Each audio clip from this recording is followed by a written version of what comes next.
비움, 침묵으로 기도합니다.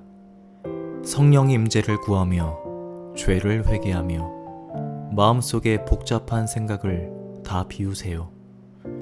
삼위일체 하나님과 만나는 길이 다시금 열립니다.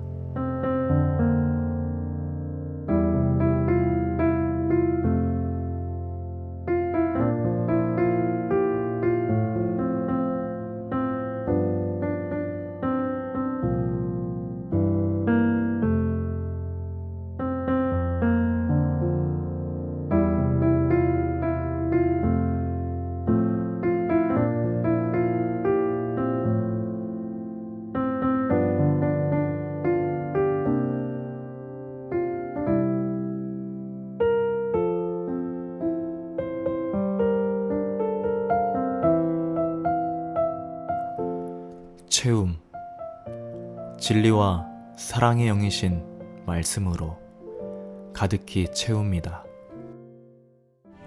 솔로몬의 신하의 자손은 소대 자손과 소베렛 자손과 브리다 자손과 야알라 자손과 다르곤 자손과 깃델 자손과 스바랴 자손과 핫딜 자손과 보게렛 하스바임 자손과 아몬 자손이니 모든 느디님 사람과 솔로몬의 신하의 자손이 392명이었느니라.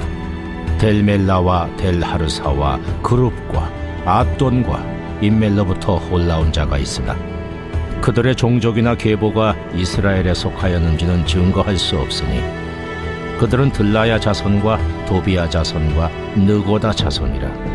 모두가 642명이요 제사장 중에는 호바야 자손과 학보스 자손과 바르실레 자손이니 바르실레는 길르앗 사람 바르실레의 딸 중에 하나로 아내를 삼고 바르실레의 이름으로 불린 자라. 이 사람들은 계보 중에서 자기 이름을 찾아도 찾지 못하였으므로 그들을 부정하게 여겨 제사장의 직분을 행하지 못하게 하고 총독이 그들에게 명령하여 우림과 둠밈을 가진 제사장이 일어나기 전에는 지성물을 먹지 말라 하였느니라.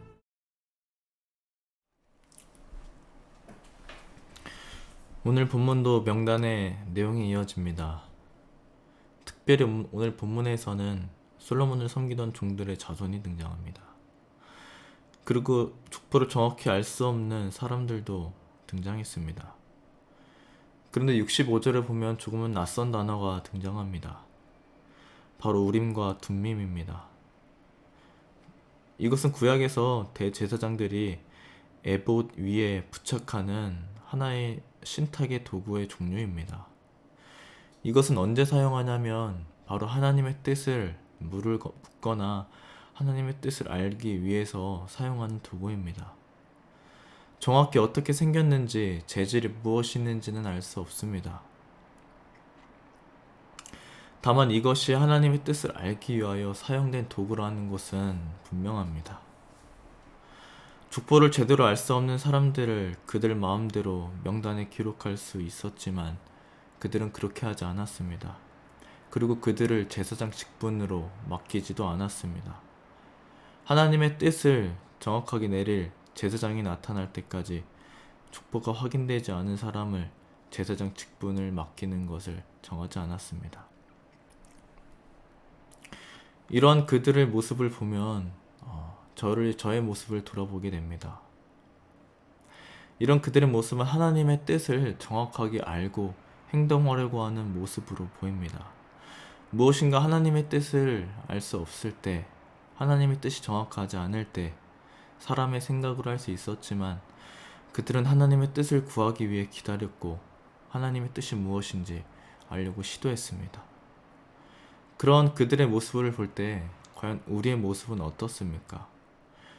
우리는 과연 하나님의 뜻을 알 수 없을 때 하나님의 뜻을 알려고 노력하고 있나요?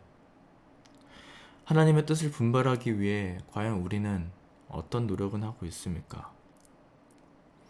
최근 하나님의 뜻을 알기 위하여 금식하며 기도한 적은 있을까요? 우리는 제사장 직분을 세웠는데 하나님의 뜻을 알기 위하여 금식하였던 이스라엘의 모습을 기억해야 할 것입니다. 과연 나는 하나님의 뜻을 알려고 노력하고 있는지 아니면 내 뜻과 내 생각대로 살려고 하는 것은 아닌지 돌아보아야 합니다. 오늘 하루를 시작하는 여러분, 또는 오늘 하루를 마치고 있는 여러분, 오늘 삶 속에서 하나님의 뜻이 무엇인지 물어보며 나아가셨습니까? 오늘 하루를 살아갈 때 하나님의 뜻을 조금 더 구하고 하나님의 계획과 하나님의 뜻 안에서 살아가시는 여러분들이 되기를 간절히 소망합니다.